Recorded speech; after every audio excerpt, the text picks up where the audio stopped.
The anterior 2/3 of the tongue lie in the oral cavity proper, and the posterior 1/3 lies in the oropharynx, going downwards at a different angle.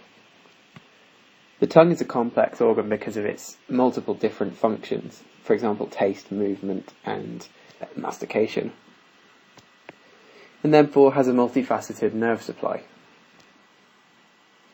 Here's a lateral view of the tongue, mandible here, and styloid process here, styloglossus muscle coming across,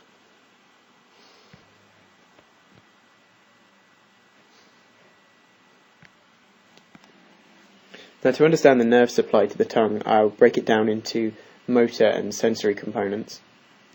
So motor to these muscles, firstly the styloglossus comes from the hypoglossal nerve, as you might expect, which runs down here, crossing the hypoglossus muscle, which it also supplies, and then heading to the genioglossus muscle. So it's motor to all three.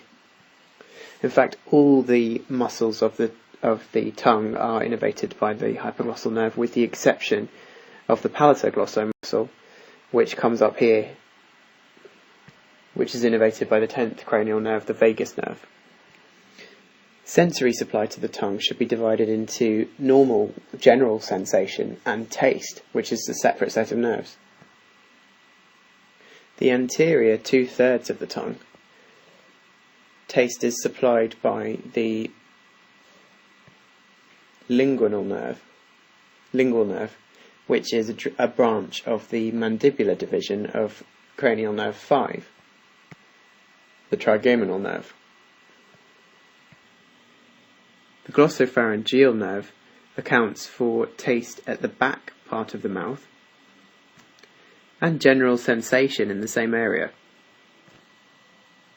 The vagus nerve also controls taste and sensation at the back of the mouth, the very far back, beyond where the glossopharyngeal innervates. And finally, the anterior 2/3 of the tongue get their sensation from a different nerve to their taste. So this is the key difference. It's not the lingual nerve. Sensation comes from the lingual nerve. So sensation to the anterior 2/3 lingual nerve, and taste from the facial nerve.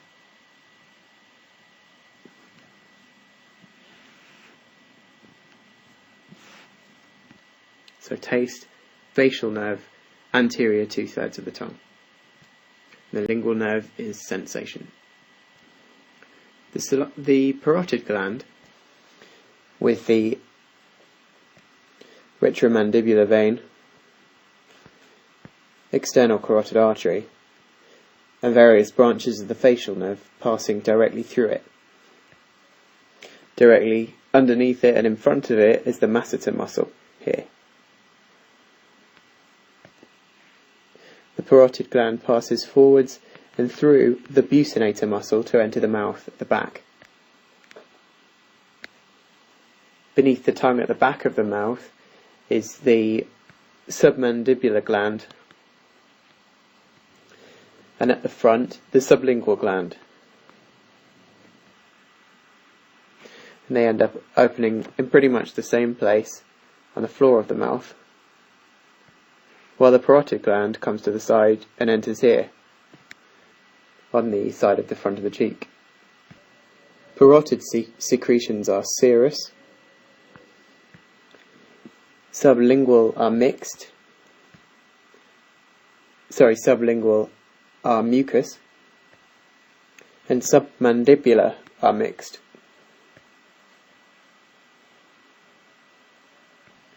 The lingual artery arises from the external carotid, between the facial artery and the superior thyroid artery.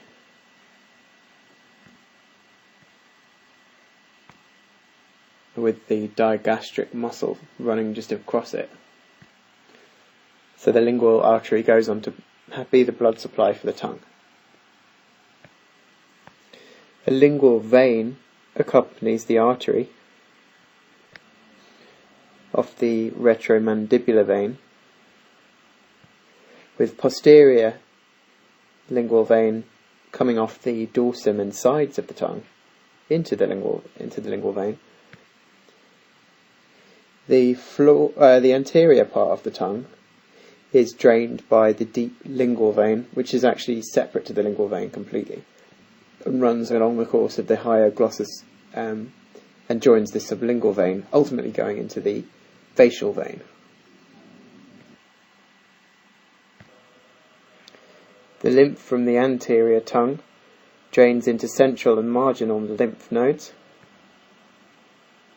That's classified as the part anterior to the valati papillae, which are the little bumps at the back of the tongue. And the posterior third drain into posterior lymph nodes. And then they both go to lymph nodes around the sternocleidomastoid muscle.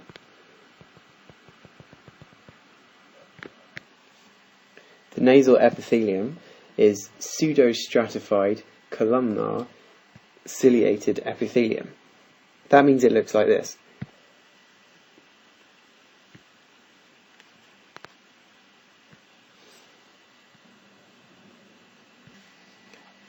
Interspersed with this, it also contains goblet cells. The cilia waft bacteria and viruses down to the stomach, where they're destroyed by stomach acid. And the high density of capillaries in the nose warms the air and prepares it for the lungs. The secretions moisten the air before it's breathed in. The nasal cavity contains conchi. The function of these are partly to create a large amount of turbulence in the nose, so that particles greater than 4 millimeters rarely ever get past the nasal cavity. And it also increases the amount of contact between the mucosa and the inspired air. There are also a number of paranasal air sinuses. The opening to the ethmoid sinus is roughly here, and the maxillary here, just below it, with a division here. And these empty their secretions into the nose. Branches of the maxillary and ophthalmic divisions of the trigeminal nerve supply general sensory fibres to the nasal cavity, whilst obviously the olfactory nerve deals with smell itself.